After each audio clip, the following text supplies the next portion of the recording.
Many gardeners consider green to be the color of spring, but this year, yellow is the first color popping. Daffodil blooms are for many gardeners the first visible signs of spring. These vigorous plants thrive joyously in sunny, well-drained places and are a mainstay of the spring garden. Because they are long-lived bulbs, daffodils make for a glorious landscape legacy. In Mississippi, the yellow flowers are a more traditional-looking daffodil, but there are many other selections. Dutchmaster are early spring bloomers that display the bold yellow flowers that makes a striking planting. Fortissimo flaunts buttercup yellow petals offset by dramatic dark orange cups. This selection will add instant sunshine to your landscape and armloads of brilliant blooms from your cutting garden.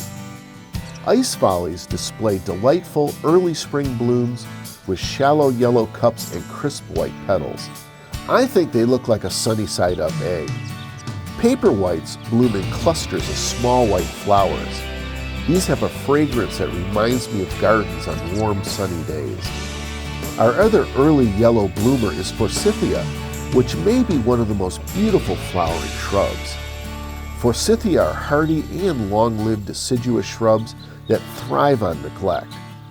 I love those yellow flowers lining up and down the naked arching stems. These plants are not fussy about where they're planted as long as the soil is well drained. The color yellow is certainly announcing that spring has arrived. I'm horticulturist Gary Bachman, and I'll see you next time on Southern Gardening.